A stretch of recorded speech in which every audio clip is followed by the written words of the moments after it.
Welcome to the Borgen podcast, the only English language podcast about fictional Danish politics. On our show, we explore the people, events, and parties that make up the fictional Danish parliament on Borgen. I'm one of your hosts, Amy, coming to you from Istanbul, Turkey.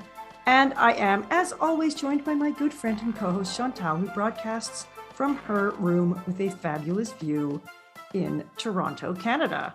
Today, we're going to be talking about Season 1, Episode 9 and Episode 10. And I'm going to be starting with Episode 9. So let's get right into it, shall we? Season 1, Episode 9 is fraught with conflicts of interests, personal conflicts, and professional conflicts. And not just at the Prime Minister's office, but also at TV1 and in Brigitte Nyborg's personal life. The episode kicks off with the Ministry of Defense move to buy 130 billion Danish kroners of fighter jets from a defense tech company called Triton, which, by the way, has the worst promo videos I've ever seen in my life. You get to see those as you watch the episode. Brigitte is concerned about the cost of these planes and wants to know why the ministry decided to spend that kind of money when there are apparently other planes on the market that do the same job, more or less, with the same specs for a lot less money. It is a bit weird that the press release for this project is delayed because probably Brigitte would have been aware of the cost of these planes and the deal to buy them before it's time to send Hans Christian Thornson, the Minister of Defense, to TV1. But anyway, that's the way the plot rolls out. Brigitte has become very stiff and controlling in this episode. You feel disconnected from her as a viewer. It's not as personal. You don't feel like you're inside her head. You don't feel like you're getting necessarily the story told from her point of view, but I was very aware of the camera watching her in this episode. It seems like she's kind of feeling things at home are different and at work are also different and a little bit sliding out of control. And so she has to rein everyone around her back in. Bent notices this and tells her to relax a bit and let the ministers do their jobs and not get caught up in the details and to look at the bigger picture. After all, this defense deal has been in the works for several years, and it just happens that Brigitte is the PM when it is finalized. But she feels like Thornton might be hiding something. There isn't any proof of this. And she also feels responsible for the whole government as a unit. And so she has a hard time letting things go and drawing back and letting ministers do what they need to do. This may be reflected in her work because things at home are also a bit out of control. Philip, who has been in charge of the domestic front, as we've seen in the episodes before this one, he has now been headhunted by a company called Via Electronics, and he's decided to take the job. And I think that's finalized in episode 8. The university gives him a great send-off, which is how this episode begins. And his flirtatious student Freya makes inappropriate comments about his ass as they send him away with a great huge basket of champagne, fancy chocolates, and other stuff. And Brigitte looks genuinely happy to see him get such a send-off and be able to take this new job. But she gets interrupted by a phone call from the office and has to go deal with this plane issue. Later, we see a scene of both Philip and Brigitte working at home, and Brigitte is hyper-focused. Philip clearly feels shut out. The new job is something for Philip to look forward to, and that's his alone, as clearly he's become discontent being the homebody. Even though he's not really stuck at home, he has a job as a university professor. I'm just saying, he's not a housewife, okay? He's not stuck at home with the kids doing that full time. Let's just make a point of that. Eventually, there's an issue with the new job that extends past the problem with Freya, the student. His new company are subcontractors for Triton, and this could be perceived as a conflict of interest. The PM's husband can make money off of this defense deal. As this is reviewed, though, it looks like it might be small potatoes as long as everything else is okay. Philip tells Brigitte that it will probably be fine. But she kind of undermines him and annoys him by cross-checking this with Casper. Excuse me for a second. My cat is pushing her way into my audio range. So let me continue. Sorry about that. And yeah, so Brigitte's persona in this episode is quite a bit different than as we've seen her previously. For example, if you think back to the episode where she's at the leaders debate and she's wearing the purple dress the awkward purple dress and saying how politicians can be who they are and still run a good government. Is she really being who she is? Is she starting to change? It looks like that might be the case. At TV1, Katrine grills Thornton about the planes and their cost and whether they have been chosen for the benefit of the Danish military or for the benefit of Danish business. He insists that it's for the military, but afterward, as Katrine digs, she discovers that the deal involved a 25,000 kroner per day grouse hunting trip in Scotland that included fancy dinners with foie gras and vintage French wine. And I just went to Paris. Okay, that stuff's expensive, all right? And this trip was topped off by a personalized gift of hunting shotguns for Thornton, 2 of them worth 250,000 Danish kroner, I think it was. We see both Brigitte Nyborg and Katrine going after Thornton, Brigitte and the Defense Ministry. So Brigitte and Casper and Bent are grilling Thornton, and at the same time, there are cutaways in the episode to Katrine researching information from the Ministry of Defense and going to the Ministry of Defense Chief of Staff to get this information. And one of the funniest parts of this episode is the fact that the contact at the Defense Ministry is called Lars Bang, which I thought was funny. So this, of course, gets Thornton in serious trouble once this information comes to light. But instead of punishing him, she goes after Philip, because now, once this information becomes public, which it does when Hannah Holm exposes it in the Express, the government now has a problem, because it looks like this deal has been made to benefit Thornton and businessmen rather than just for the benefit of the military. And in terms of like being competitive with their NATO allies and other countries have this technology and all that stuff. So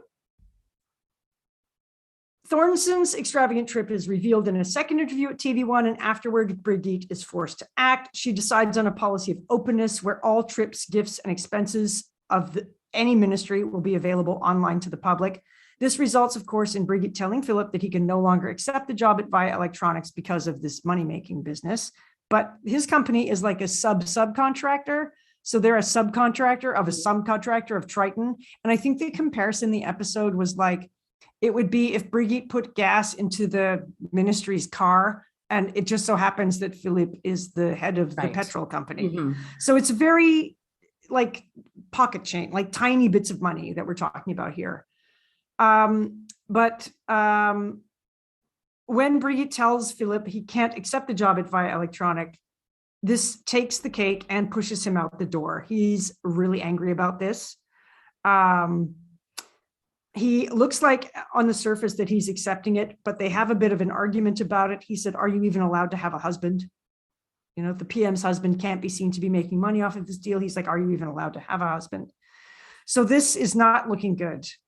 The next day, when Casper asks how it went, Brigitte says fine, but a call comes in saying that Magnus hasn't been picked up from after school care, and this throws everything at home into chaos because Philip can't be reached. He's not anywhere. He's not reachable. He's not with their friends, and he does not call home. It gets so bad that later that night, while Brigitte's sitting on the sofa, picking through his expensive going away chocolates, that gift basket kind of symbolizes this whole business, by the way. She finds a photo of Freya and Philip in this basket and actually decides to go to Freya's student flat to look for her husband, who is, of course, not there. This is a huge risk because Freya could have gone to the press, which she doesn't, but it's a terrible, terrible mistake, a really bad error in judgment. And obviously, Freya contacts Philip because he knows about this when he comes back home. And he tells Brigitte that she's kind of losing it. He's like, "You're out of control," kind of thing. And she says she was afraid he's having an affair. And he says he is. So the anvil has dropped. Things are a problem now. He confesses. They argue briefly, and Bien gets so angry. Brigitte, sorry, I have Bien in my notes. Brigitte gets so angry at him that she flails at him and trips and falls, bruising her face right before her interview on TV to deal with the Ministry of Defense and his perceived corruption, which was exposed earlier, as I said, in the Express by Hannah Holm. The interview is steely. Katrine has been told no personal questions since the press now know about Philip's resignation, which has been publicized in all the financial papers. That's not private knowledge. They are very good about protecting Brigitte from the public in terms of her bruise. They film her from the other side of her face. They don't show the bruise on camera. Their top makeup artist fixes it for her. And at first, Katrine sticks to the script, but at the end, she in fact asks, has the prime minister's decision to be open affected your husband's job? And Brigitte, although she looks like she's a little bit nervous at first, she handles it like a pro. She praises Philip for supporting her and giving up his position by choice, which is what Casper told her to say, and which we know is not the truth, and says she and her husband are not above the rest of the country when it comes to abiding by rules made by the government.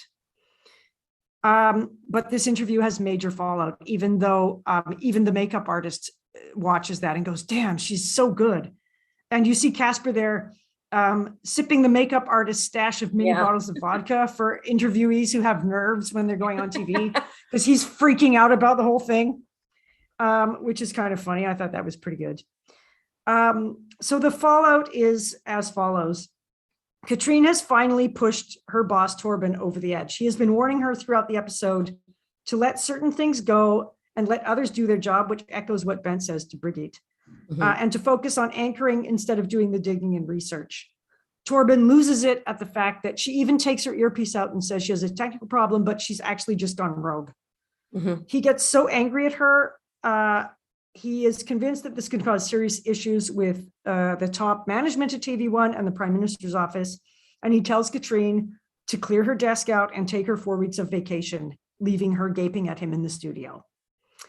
Philip also loses it when he watches the interview. He kicks the fancy gift basket into the TV and damages the television. And like I said, I think that gift basket kind of symbolizes his career here, his ambitions and his joy in life. And it's just like left there amongst all the papers and chaos that seem to be building up in the household over this whole episode. He damages the TV. So what happens is then both Brigitte's real face and her public face are damaged by her relationship problems, basically. Even though Philip doesn't hit her, she does trip and fall, it looks like. It's still, things are cracking, like literally and figuratively here. As she heads home after the interview, Brigitte is called by Philip and he apologizes for what happened, the fall. And it looks for a second like they might reconcile, but there's no reconciliation. He says, one of them has to be there for the kids. She asks, why won't you even talk to me? And his answer is, we don't talk. You're the head of negotiations. We negotiate. It's like their relationship has broken down and she's just another one of his staff. He doesn't say that, but that's the implication. And he tells her he will be there. He's going to stay. And she finally breaks down as she tells her driver to take her to Marienborg. And that's where the episode ends. So there's a lot that happens in that episode, and I compressed it as much as possible because, you know, we like to keep things sharp and to the point. And there's two other interesting things that happen with Katrine that I want to point out. The first one is that she gets patronized by the Ministry of Defense, who pats her on the hand and says, the little girl has learned some things about fighter jets today. And then also kind of gets patronized by Torben as well, who continues to kind of like push her with that comment. Their relationship is strange. It's like, on the one hand, he really respects her, but on the other hand, he never cuts her any slack. Like he never fully, he's like, okay, I respect your ability, but you're still having to prove yourself. You're still this young kid and you're a girl, so you have to prove yourself even more. He never treats Ulrich like this. He never is as condescending to Ulrich as he is to Katrine, in my opinion. So maybe one of the reasons for that is that he recognizes that Katrine is a real stellar journalist, and it's his way of kind of probing her a bit and always challenging her and giving her a tough time to see how she'll bounce back and to sort of incite and have her come back at Torben with really fierce ideas about how to handle a story, or I think that Katrina's a real star, and Torben knows that. That's why he acts like that, you know. And I think he's jealous of her. Torben? Yeah, I think he wishes he was as good of a journalist as she is. Well, maybe. And maybe it has to do with age and gender as well, because Katrina is way younger than him and she's got her whole career right in front of her. Yeah, I think it's definitely gender based.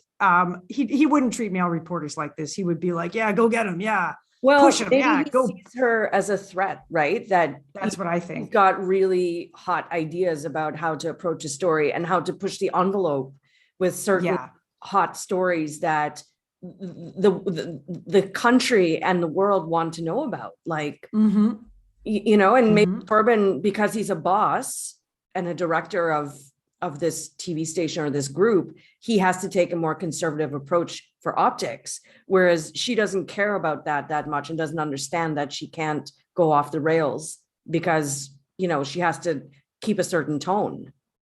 Right? Yeah, exactly. And also the other thing I wanted to point out was Bent and Brigitte's relationship in this. He comes to her as a friend at one point. He walks into her office and she says, do we have a meeting? And he's like, I'm not here as the Ministry of Finance. I'm here as a friend. Do you have a minute?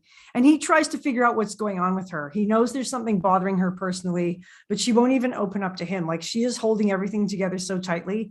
She can't even confide in her mentor and friend. And this episode makes me really sad for her, actually. I thought it was really kind of, it's, you know, there's a mild sense of tragedy about it. Like, it's just so sad that, like, she's finally pushed and pushed and pushed. And also, like, why doesn't Philip get it? She's leading the whole country. This isn't an ordinary person's job. It's not even when she was like, before she was PM, she was a party member, like an MP. Right. And that's, I mean, although that's a very, you know, responsibility heavy job as well, it's not ruling the whole country. Yeah. And so there's probably a little bit more flexibility with time and this and that. But even Bent points out, like, an MP's spouse has to stay at home. Even though in Parliament we fight for this equality between, like, men and women, we can't even have that for ourselves. But, you know, it's like, Philip should get it. She's the leader of the country. Her job doesn't end. It really is a 24/7 job. Well, I think anyone whose partner is in a high stress job that's very demanding. I mean, I had a career in biomedical research for 15 years. Amy, you knew of that. You knew of the culture, my type of work, where, you know, the head of a lab is married to their job. There is no compromise on that, and the partners have to get it. And a head of a lab in a scientific setting is not the prime minister. So when your partner is the prime minister, you've got to cut them some slack. I just feel in this episode that Brigitte is so helpless. Like, no one gets it. No one sees her and sees her struggle and her conflict of being the PM and being a wife and having a husband that suddenly wants to do all these things, but also in her relationship with Bent. And I think that is the purest, most beautiful friendship on the show. Me too. Because he is, as you always call him, the sweet uncle. He never does anything. What's that? I love him. He's one of my favorite characters. He's fantastic. He's constantly fantastic, like all throughout the series, right? Which we won't get into today, but he's the stand-up friend. And one of the things I noticed, you know, in our lives, Amy, I mean, I think a great part of our success is our female friendships. Not just with each other, but with the other women in our lives that really, I think, listen to us and take care of us and give us the sound advice that sometimes we need to hear. In Brigitte's world, she doesn't have that connection with another person except Bent. No, but the complexity of Bent is that he's also in her government. Yeah, and so there has to be some sort of wall sometimes, even though she may not want to have a wall with Bent. Yeah, and she doesn't have female friends. No, we don't see her being friends with women in the show, which is kind of odd, actually. I know. That's how you know it was written by a man.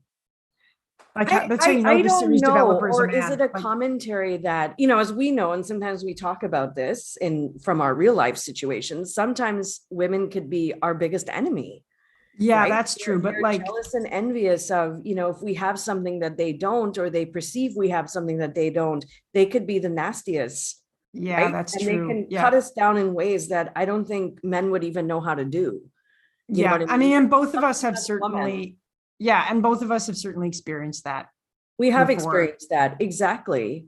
you know, And what do you so do? You cut these people off. But to yeah. me, my life feels very enriched with friends, female friendships especially, and I have a lot of male friends. As you know, Amy, you met them a couple summers ago Yep. when you were here. Um, Yep. I Hi, fellas. Hi, fellas. We know some of you may be listening, and you know who we're talking about. But yeah, my life feels enriched and complete in the presence of true friends. I feel sad in Brigitte that she doesn't have a female confidant that Yeah, can me help too. her in these times. Me too. Me too. And a lot of it, like, you know, she ends up asking her daughter to kind of make sure that Magnus is okay when Philip's not there. And like the household descends into chaos because he's not there. Like Magnus has no swimming trunks. Laura has no clean underwear. There's no milk. Like it's, and like Brigitte's fallen asleep on the couch in her business clothes. Like things are not okay. I know, but in my opinion, Philip has become really immature. And, I've heard other discussions or read other discussions online of people faulting Brigitte. And I wonder how much of that is sexism and chauvinism speaking, right? A lot of it. And the other thing is, I think that it's a colossal failure on Philip's part to disappear and abandon his children. Even if you fight with your partner, you cannot abandon your children. You have to, this is, I guess, the hard part about being married and being a parent. You have to set all that aside and focus on the children. There is the point where he does call Laura, but he doesn't speak to Brigitte, but he does call Laura, remember? And she says they're doing their homework and everything. I know but that. Like he still doesn't come home. No, but what about when the kids were left at school? And he should have called. He should have at least called. Yeah. But that's so irresponsible. Right now, he could go and pick them up and drop them off. What if your children got abducted because you were being a a-hole because you couldn't? Yeah. Or what I mean? He should have called somebody like the school program or what. Like that's ridiculous. Yeah, I found that ridiculous. I think so too. And I think your point in the beginning of your summary talking about, the ministers and kind of closely shadowing and reading all that material herself about the fighter planes and the differences and the costs and all that. I think this could be, well, what was shown in the show, maybe the first time they're doing such a big capital purchase where it's so much government money. And ultimately she is responsible. Now, I do fully agree that when you reach a certain level in your job and a certain level of responsibility, you have to let things go. You have to let the next in charge run it for you. Yes. Right. Yeah. You have to delegate. Do everyone's job. Yeah, you have to delegate. But I think this was her first time maybe having to handle the situation. She just wanted to double check that this is correct, because in the back of her mind too, she has to always wonder who's trying to stab her in the back. Yeah. And she has to be accountable to the public. Yeah. There's like a lot of like, it's so much. Accountable for the public. But as you said a few episodes ago, she's also accountable to the press. Yes. Right. Always. So she has to, answer to them as well. And then going back to Philip really quickly, like the kids are getting older, which is great. So they don't need him as much, right? They're not toddlers, but he also cannot just leave. So I was a little put off by that, but then also the part where he leaves or she asks him to step down. I fully agree. I personally speaking, I would have made the same decision. Would you have made the same decision if your partner was, I think so, in a subcontract company? I would make the same decision too, because all the press needs is one thing of doubt to take it and explode it into something negative. Yeah. Right? And until because of Thornson's missteps, she had to do that. But she could have also fired him and then just disclosed, like, my husband's now taken this position at this company. They're subcontractor of Triton. But the deal was made with the defense ministry before he even joined the company. So he's not actually profiting off that deal. So there might have been some leeway there, but it's like, that was never really looked into, but I don't really understand. Like, I don't know how real life but maybe work, so there was some leeway, but according to press, I mean, the way the news work, they just did one thing to twist it even slightly. Yeah, Make yeah, the yeah. public believe that, oh, look at the Nyborg family. They're just like profiting off of the sales and Yeah. all that, right? Although in our current political climate, that probably wouldn't make any difference to anyone whatsoever. Think about it. It's like so bad right now. Yeah. Like everywhere is so bad right now. No, It totally. seems like in the post-pandemic years, governments can just be like, yeah, we did that. And it doesn't matter. Yeah, it doesn't matter because the world is so preoccupied with bigger things right now. So Yeah, what did and you think chaos. about, what were your first impressions about Brigitte going to Freya's apartment? I thought that was such a bad mistake. That was like borderline cracking insanity Yes. business. Like, I can't believe that she even did that. Yeah, that's so dangerous. That could have been a huge scandal. That of all the things in this episode that could topple the government, there's the one. That's if the press got a hold of that. Oh yeah. Boom.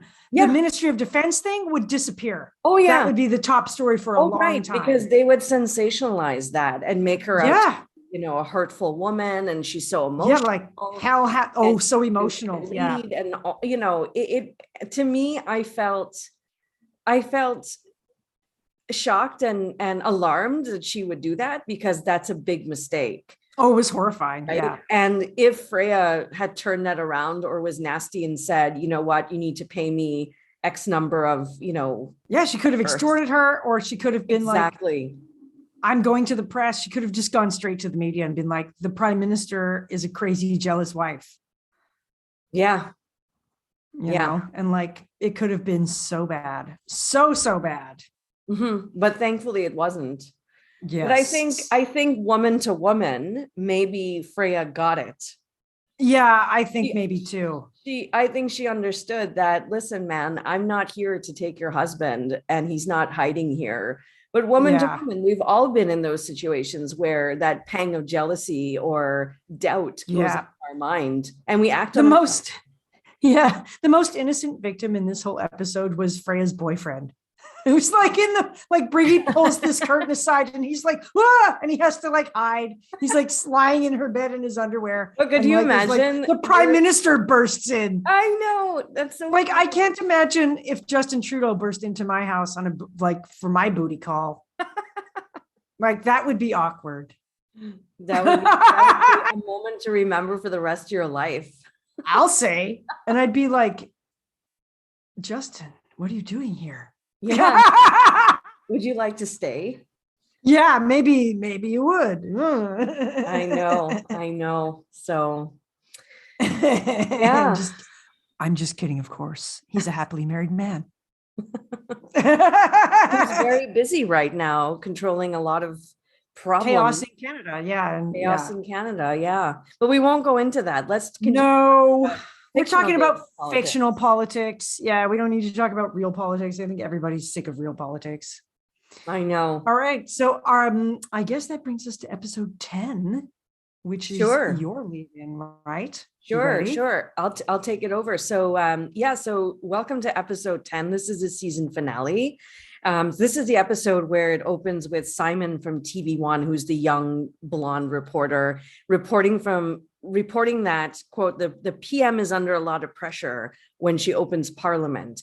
The moderates, which are Brigitte's party, stands to lose 5 seats. The Greens, which are Amir's party, stands to lose 2 seats. And the Labour Party, which is Bjorn and Pernille, stand to gain 5 seats. Simon reports that the cabinet would lose its majority if we had an election today. We also see a clip of Lagesson bad talking and undermining Brigitte and advising her to resign, saying, quote, Nyborg has lost her bearings because the problems are piling up. The next scene we see is Bent visiting Brigitte at Marienborg, which is where your episode left off, Amy. So Bent goes to visit Brigitte at Marienborg, where she's staying the night, and they are relaxing and drinking coffee and chatting. It's the morning.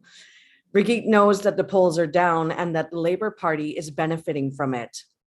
She fills Bent in on what's going on at home, and he listens very attentively and tells her that it may hurt her now, but it doesn't mean that it's over. He said that he does not know any happy marriages in Parliament.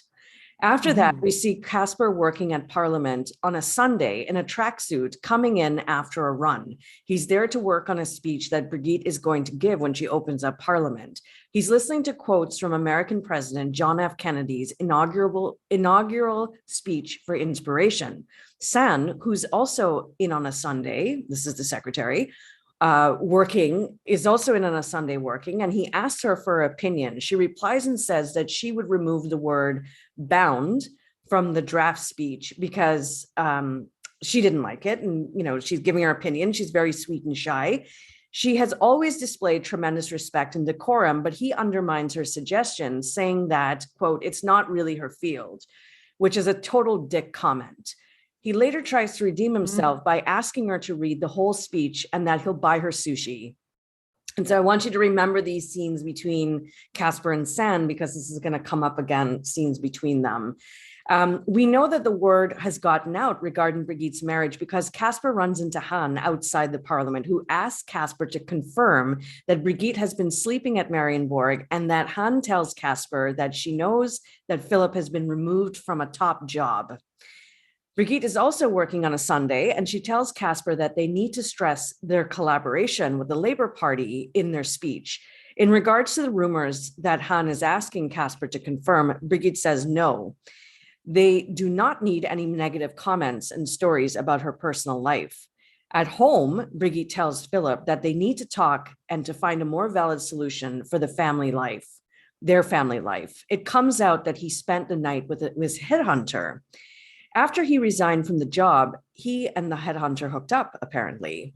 So the question I asked myself is, who would be reckless enough to have an affair with the PM's husband? And we can talk about that after, Amy, after the summary. Yes. Unless the woman was like Katrine's trainer and does not have a clue about what's going on in regards to politics in Denmark, this is a very dangerous move, I think. At Parliament, Brigitte tells Casper that she asked Philip to resign and that they have been having problems in their marriage. She wants to keep it under wraps, though. Casper tells her that TV1 is asking for both a professional and personal interview, a portrait interview, and he tells her that she and Philip could act like a happy couple on camera, and it would refute the rumors that they were having problems.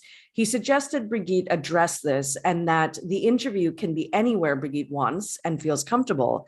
Casper speaks deftly and with good advice, because the news will leak fast that her and Philip are somewhat separated. At home now, Brigitte and Philip meet, and he makes them coffee, and they sit across from each other at the kitchen table in silence. Brigitte breaks the silence first by asking him, "Are you in love with her?" He answers, "No, of course not. I miss you, but I can't find you. And when I find you, I don't always recognize you." Brigitte tells him that, quote, "I know you have to pay a large price, but I don't know how I can change anything right now. I don't want to lose you." She tells them that she has a proposition for him. "We stick together and weather the storm," she says. "I move back home and you're my husband in everyday life and in public. And I'll just have to accept that sometimes you seek intimacy elsewhere. I'm about to open Parliament and fight for a budget bill with the cabinet on the brink of collapse. So promise me two things. I want you to be discreet with your extramarital affairs, and I need you to participate in a TV1 interview in which we end speculations about our personal lives." Over to TV1 now, Torben tells the staff that Katrine is coming back and she will be doing the portrait on the PM, which is something really smart that Casper had orchestrated behind the scenes. He lined this up very well so that TV1 will get the PM's portrait. They're the news station that gets it. And the deal is they'll get it only if Katrine can do the interview. Ulrich is not pleased with this and says, "I've been up to that portrait from the very start. I contacted the PM's office once a week after the PM came into power, and now Katrine gets it." Torben silences him by saying that the Director General and I agree that Katrine should do the interview. She has a knack for creating intimate space for conversation. Ulrich wants to know that if this has to do with Katrine being the ex of the PM's media advisor, and says, "Well, I wish I was dating the PM's media advisor." So we see that this has created a lot of hard feelings and envy and disappointment in Ulrich. The only one who was supportive and welcoming of Katrine coming back and getting the portrait interview was Pia. In another scene, we see Casper making a deal with Torben. Casper demands all editing rights before it goes out onto air. He bluffs and tells Torben that 2 other news stations are giving them the editing rights, which we know is not true. We see Torben wrestle with the decision, but in the end, he reluctantly agrees to take this interview under the conditions that Casper has set out about the editing. After that, it's back to Parliament, where we see Bjorn and Pernille go to visit Brigitte privately and try to talk to Bent, the Minister of Finance, down that he can't be trusted because he had an affair with Yvonne, who we know from Hesselbo's party. Bjorn tells Brigitte that Bent ranks low on the popularity list.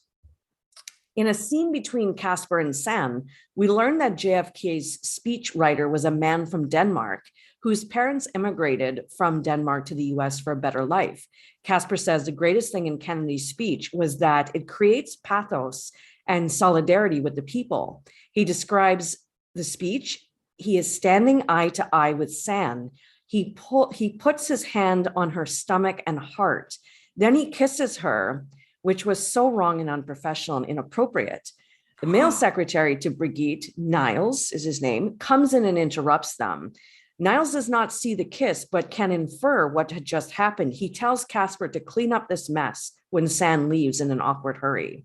After that, this whole Sam situation will come up again later in the episode. At TV1, the portrait of Brigitte Nyborg is taking place in Brigitte's home. Laura is standing up at the corner, off to the side and listening. Brigitte is quoted saying, quote, "I think the most important thing is to have the right husband, and I have. Otherwise, this would not have worked out." Philip says, quote, "Finding the energy for the people you love comes quite naturally, really," in response to Katrine's question about being asked where he finds the energy. When the interview is over and the crew and the TV1 crew leave, Brigitte thanks him and she thinks the interview went well. And he tells her that he's got to go to that meeting, which we know is like code for going to see a woman. And she is okay with that. And she just asks, "Will you be back before the kids wake up?" Brigitte calls Casper. Casper calls Brigitte, who is home working on the computer. It's nighttime. He tells her that he's arranged with the head of the news that will go through the interview with them tomorrow. Katrine won't be told, he says. If we make any changes, the TV1 director will say that it is his call. Casper tells Brigitte, "I don't like it. This is below our standards." Brigitte says, "This was your idea. I'd never have agreed to it otherwise." So all the while now, Laura's listening to this phone conversation and asks where Philip is. Brigitte says he's in a meeting. Laura is upset. And this is the first time we're going to start to see her, which sets up Laura in episodes to come spilling into season 2. Laura is upset and repeats the question a few times, "Where is Philip?" Brigitte says she does not know and says just in a meeting and yells at Laura and then apologizes. Laura is upset and asks, "What is going on with you and Dad?" Brigitte responds and says, "We're going through a difficult time. We make each other very unhappy." The next morning, Casper is in the editing room and Pia and the technician. Casper's making suggestions on how to watch or how to splice the clips in the interview and paint the picture that Brigitte's family life is perfect and balanced perfectly. Ulrich comes in and see what's going on. He leaves the room and calls Katrine, because now all of a sudden he's Katrine's friend, and tells her that he has something that might interest her. Philip shows up at the Parliament to see Brigitte, and he tells her that he has been in the car all night thinking. He asks her if he remembered years ago when they saw Hesselbo and his wife on TV just after the election, when they said they didn't want to end up like that. This was Brigitte and Philip saying they don't want to end up like Hesselbo and the wife. He tells her that yesterday's interview was a travesty and betrayal, and that they lied with big smiles on their faces. And he tells her that he wants a divorce as soon as possible. And her reaction is poker faced with no reaction. So when he leaves, she calls Casper and tells Casper without flinching, "I am getting a divorce." And what I liked about this is that she did not ask Philip to reconsider. she is going along with this no problem, because she is like way too smart to try and figure this out. She knows that you cannot fix what is broken, and she will never change, and things will never change. It's a waste of time to hope that it will. Casper tells Torben that they have to cancel and not air the portrait interview. So in another scene, when we see Bent go to Brigitte's office, sitting on the couch, and he's in a bad mood, the newspapers are writing about him and Yvonne's affair, which have now come out to try and damage Bent and the overall optics. And in the next breath, she tells Bent she's getting a divorce, and he slips out of his bad mood, and he stands up and gives her a big hug and says, if there's anything that I can do. And she shakes her head and say no. Torben and Katrine are now having it out, and Katrine tells and yells on Torben and says, you let the PM's media advisor edit a news story. You betrayed your responsibility. And she tells him that she's going to email her resignation. So this is like really explosive, this story now, right? In this situation that they're in. So Brigitte tells Casper, we're getting now to the end of the episode, Brigitte tells Casper that they'll keep the news of the divorce under wraps, and they'll tell the kids on Tuesday after she opens up Parliament, and then the public, and then tell the public and keep it short and unsentimental. Casper says the more we tone it down, the less sympathy you're going to get. Regarding the speech, Casper asked her what she wants to tell the people. And here are her 3 points that she wants to tell the people. She says, I want to tell the Danes that they are better than they think. Number 2, Danes are all for solidarity. They're always ready to make sacrifices. And number 3, fight and live for all you love. Brigitte later meets with Pernille and Bjorn. They're the Labour Party. And Pernille tells Brigitte, when a personal matter weakens the cabinet, it interests the public. Brigitte tries to deflect this by saying, we're not talking about an old affair, we're talking about an old affair, not high treason. I refuse to discuss it. Bjorn tells her that, I hope you won't refuse to talk about a more fair division of ministries. Pernille says our party is very insistent that the Greens are backing us up. Brigitte says, I need to open Parliament with my cabinet behind me. And Pernille says, well, if you want to stay in power, we stand stronger with the public than you do. It's the simple truth. So later on, Brigitte tells Niles to inform the Queen that we are appointing a new minister. And this means that Brigitte knows that the divorce will make her popularity and numbers in the eyes public eyes drop. So it's going to plummet her popularity. Brigitte meets with Bent outside in front of the Parliament at the water fountain, and they're having a coffee. And she tells him, Labour is putting on the squeeze on me. They say your affair with Yvonne has caused a lack of faith, and the cabinet parties and that Emir from the Green Party is backing them up. She tells Bent that Pernille and Bjorn want the Ministry of Finance position. Bent is calm but unhappy and says, politics are my life. And she tells him, yes, but this is politics. And she stands up and that tells him that he needs to resign. So we know that Brigitte is having to do all this for the optics because she knows that the news of her divorce is coming out and she can't lose more popularity. Bjorn and Pernille are popular right now, so she needs to stick with them and give them what they're asking for. Brigitte looks upset and cracks with emotion for a second. She sits and she and Bent sit in silence. She pats him on the back and stands up and leave. So I think that it's good to see a man's actions of having an affair with someone have a serious impact for a cause, and as a cause for judgment and shame, which ultimately results in him having to leave. And I really like Bent and that he was sad about this, but says this is politics. Like he understands that this is a professional decision. So this is where Casper and Sand come back, talking about being inappropriate and all that. Mm-hmm. Casper and Sand come back into play at the end of this episode. She's clearly fond of him and she's catching some feelings for him, but he makes it clear that it will not go anywhere. And this causes her to get flustered and feel embarrassed. The second last scene of the final episode is Niles, who had earlier seen them in the episode, Casper and Sand standing close to each other and inferring what had just happened, tells Sand that he wants a word with her. The final scene, we're now at the final scene, is the day of the opening of the Parliament. The streets are closed off. People are on the sidewalk watching and cheering. The media and photographers are there ready for action. TV1 reports that Bent has resigned as Minister of Finance and that Brigitte is strengthening ties with the Labour Party, and Pernille Matson is now the new Minister of Finance. Inside Parliament, Brigitte is about to open Parliament, and she's dressed in a black blazer with a black button-up shirt all the way up to the top. And we see Bent inside in attendance, and she begins her speech. What ties a nation together, she asks. She talks about being a young student, being out the night that Denmark won a sports match, and we're coming together and cheering. That night, I knew we were one people, she says. The scene cuts to Philip at home with the kids, watching on TV. Denmark is a nation that is 140 years old. The people of Denmark have invested all their hopes in a better future for us. We need to act responsibly, way beyond party differences, short-sighted bloc politics, and smear campaigns. I believe we need each other. I believe we belong together as a nation. I believe that we are united by more than separates us. I believe deep down, we're the same people who all rejoiced that night in June on the town square.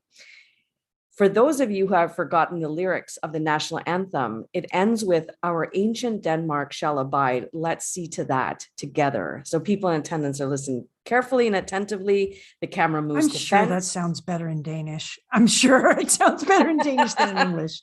Yes, the camera moves to Bend, and he looks proud of her, and he's a bit teary-eyed and emotional. At the end of the speech in the lobby, a funny moment happens. Hesselbo, who normally would have given that opening speech when he was the PM, says to her, "That was a magnificent speech." And when he was interviewed by the media a second later, he says, "That was unusual. That was the usual empty rhetoric."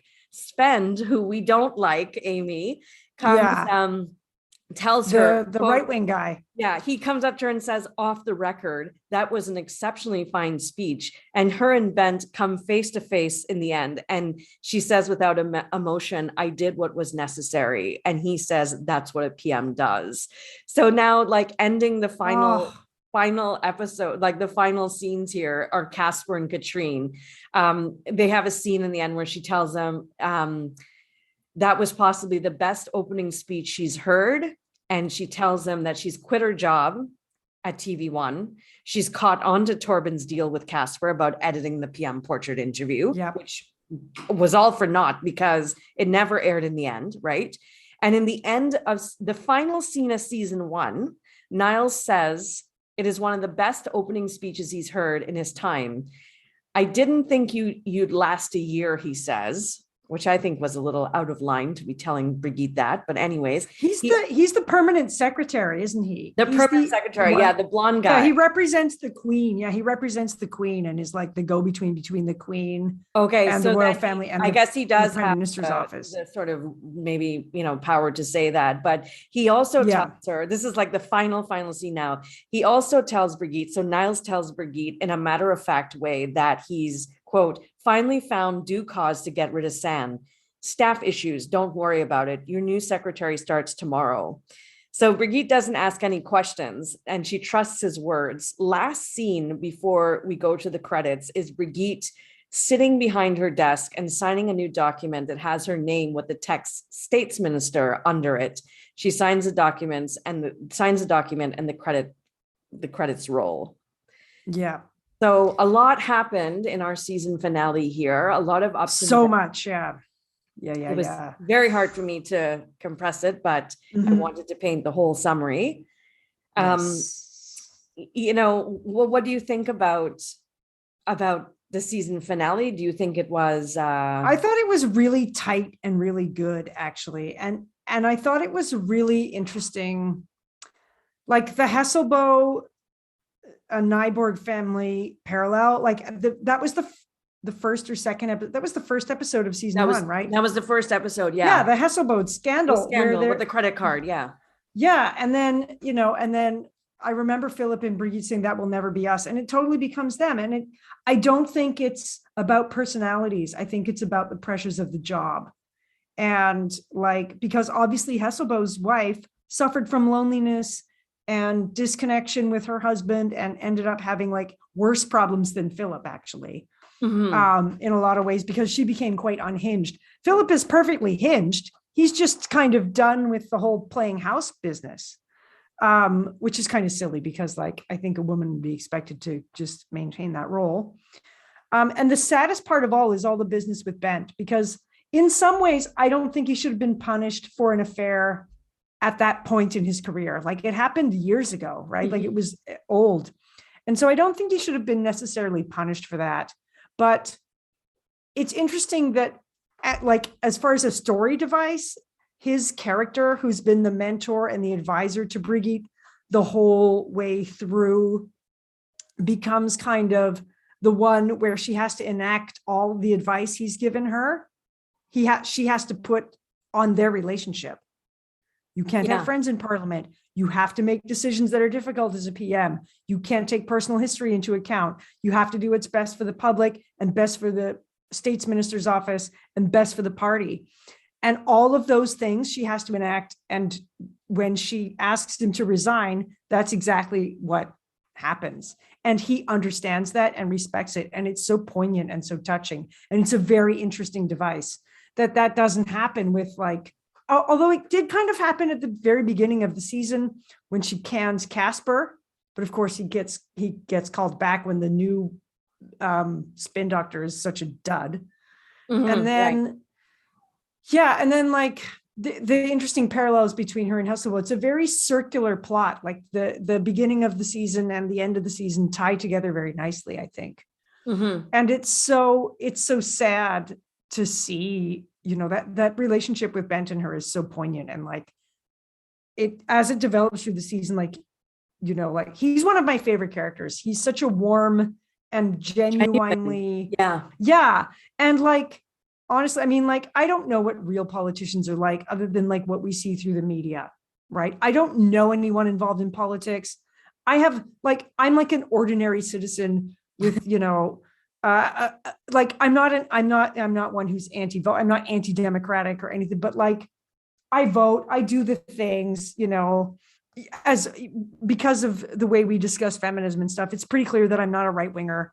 I'm fairly left of center, but I don't know what it's like to be in the position of an MP or holding a ministry or anything. The amount of pressure must be enormous. I'm a high school teacher. That's enough pressure. I'm accountable to 24 kids every half hour. That's a lot of pressure. I can't imagine being accountable to a nation. I know. Who are sitting there going, you said you were going to do this and you didn't do it. And it's bad enough as a teacher getting that kind of attitude from kids. And, and being responsible to all these different layers, it's not that different, I guess. Parents, administrators, students, right? You have layers of responsibility. Party, office, public, media, family. All these layers of responsibility. I guess everybody's job is like that to a certain degree. But it's it just seemed like the pressure finally cracks all of these different, the pressure that's been coming down on Brigitte all along finally splinters all of these pieces into different directions. And it's a really good device to set up the upcoming season as well.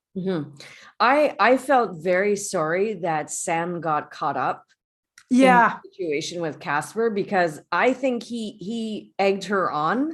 Oh yeah, totally. And he's such a player. So inappropriate. You can ask for your female colleague's opinion. You don't need to put your hand on their stomach and their heart, but you also don't need to. The power dynamics, right? Maybe she thought she couldn't say this is inappropriate, but then in the end she got sacked. Yeah, and he's been flirting with her the entire season, actually. Yeah, so there's been flirtation between them and playing games with her. Yeah, and it's so inappropriate. And he's actually the one who should have been punished for that and not her. Exactly. He should have been punished. So when Bent kind of gets punished for something that he did before that is probably has a time limit on it in a little bit, I think. Although it is kind of nice to see it. You're right. A man get held responsible for having an affair. But how come Casper doesn't get punished for what he's done? Even his relationship with Katrine is mildly inappropriate. They throughout the episode, throughout the season, despite they tend to keep their personal life and their personal relationships separate from their professional interactions. Obviously that professional or that personal relationship assists in their communication and gets scoops and stuff for TV1. And that arrangement makes things very smooth, but nobody takes advantage of it. The line is never fully crossed. But And But even when Casper's father dies and she's there for him, like that doesn't affect their professional lives. Like that never leaks out into their jobs. No. And it's quite comforting that of all the people in the world, he confides in nobody except her. Yeah. So it's a really important connection. But here's something, food for thought. I mean, this situation with him getting her the gig at TV1 to do the PM portrait interview was a very, I think, kind gesture on his part to fight for her to get that interview so that her name is on it, to try and save her career, because her and Torben had it out in episode 9. He did, his heart was in the right place, but then it ended up exploding because it was done in an underhand way of secret editing and, editing to show a certain slant of the story, which is not right. Journalism is reporting the story in raw form. Right? Exactly. So she ended up having to leave because of it, which is very tragic because, I think she was a star at TV1. Yeah. But now she got angry and left because she was turned off by the underhand politics and unethical approaches. Yeah. And I mean, and she's been like also undermined by Torben all along, like all of that, like kind of like he builds her up and then he shoots her down, and like having to fight Ulrich for stuff. Like in some ways I don't blame her. And it's so funny too, because there's so much casual sexism, like Casper's attitude to San, the way Katrine gets treated by the Ministry of Defense. Oh, the girl learned about, although she gets him back in episode 9, right? After he makes that comment, oh, the little girl learned about fighter planes, and she gets him back with, the little girl learned about shotguns today. And like she gets him back when she like kind of exposes him. But it's like, I always had this like idealized image of Scandinavia as being like kind of relatively less sexist than other places, but no. But let's not forget that this was many years ago, right? Like season 1 would have been like 2010, I think. I bet it's not that different. 11. Yeah, I don't know. I mean, it certainly exists in every profession, not just high-level governments, Yeah, and everywhere. Were you surprised that Brigitte had no reaction to Philip when he asked her? No, I wasn't, because I think by episode 9 you see it coming. Like once he's out of the house, what's she gonna do? And maybe for her emotionally, him going and stepping out is unsustainable in the long run. And also maybe that's not what she wants her kids to see. Yeah. And at a certain point, I mean, when you're at such a high level, I look around in my, average person life. Yeah. People in certain professions, they don't have time for nonsense. And if your partner is changing so much to the point where it's not possible to reconcile, or it's not possible to work on challenges in a relationship, this becomes a waste of time, because I'm using all my emotional energy and time trying to solve something that's never going to be fixed. It's might as well cut it off and be clean, be a single parent, be, a single person, and just focus all your time on what you love, and also on something that gives back to you. Right? Yeah. This is your job will always give back to you what you put in, not all the time, but there are no external forces trying to bring you down, like going home to a partner that's you're fighting with. Right? Exactly. I mean, I barely have time to put up with nonsense in my ordinary person life. Me too.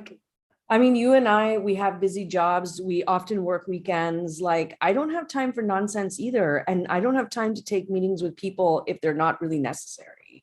Yeah. Because I'm losing time. Well, yeah. I mean, and like this, here's a small example from my own life today. Like I got this random text from somebody who was really insulting to me the last time we spoke. And it's a guy. And he wrote to me today asking like, hey, how's it going? Like he didn't like the entire block of text before that message wasn't a bunch of curse words and insults to me. And it's like, really, you think I have time for you now? It's been like, that was pre-pandemic times that conversation happened, the one with the curse words. And I'm like, I don't have time for you. And I'm like, I'm no fancy person, but like, I'm not that desperate to talk to someone either that I need that, No. It's just ridiculous. And so to have a partner who's separate, like to have a partner, and you see how good their relationship is at the beginning of the season. Like Brigitte and Philip they're so good together. Like they're like relationship goals. Yeah. That's like, wow, I wish I had a relationship like that. And then you see it fall apart and you're like, oh, maybe not. But I think that's very realistic too. I think that's a very realistic portrayal of the breakdown of a marriage. I think so too. And I think it's very realistic writing, because in all of our lives, you have certain goals and dreams in your head, but you realize very quickly that life and external factors get into the way. Yeah. And with the focus changes, Yeah. And within the story structure of Borgen, Brigitte States Minister, Brigitte Nyborg States Minister, and Philip, there's 3 people in that marriage. Yeah.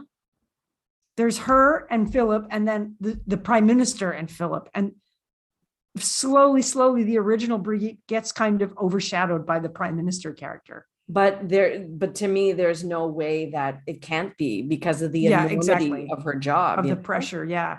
It's almost like Dorian Gray, if Dorian Gray became the painting, and like, it's like without the painting, like the corruption is there. Like, it's like, not that she's like horrible and rotten and like a sinner, like in that book, but like just that character her original self gets slowly kind of pushed aside. And there's nothing anybody can do about it. It's like this inevitable track. No, there's not. It's no one's fault. It's just the circumstance of the job, the responsibilities. It's something you can't control. And this exactly all of us in life, where external factors get into the way and it's not what you thought it was. And I think the success is recognizing that things have changed. Accepting things have changed and making smart decisions to separate away from things that are no longer beneficial to you, so that you can focus on the things that really matter and count, Yeah, exactly. So is there anything else you want to say about this episode, or should we wrap this one up and tell people what's coming next? We should wrap it up and tell people what's coming next. And I will say, like, season 1 was great. It's a great... just the writing, like overall, this whole show, the writing is so tight. The characterization is so tight. The plots are very good.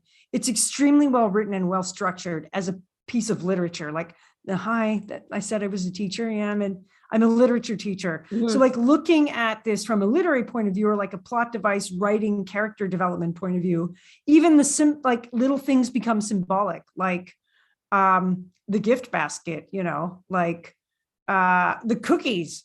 Remember, like the earlier episode, like about the 2 female ministers complimenting, like Brigitte compliments her cookies, and that's how they join up. And then like, it's so interesting that those devices and the way they're used and how well that's executed. It's just a very, very well written show, period. Right. And we're going to get into more of that in a formal wrap up, like a short, we'll have another episode of which is a short wrap up of our favorite scenes and moments and developments coming up next. But also coming up next is a bonus episode, highlight reel, styling of the whole show, interiors, costumes, props, etc.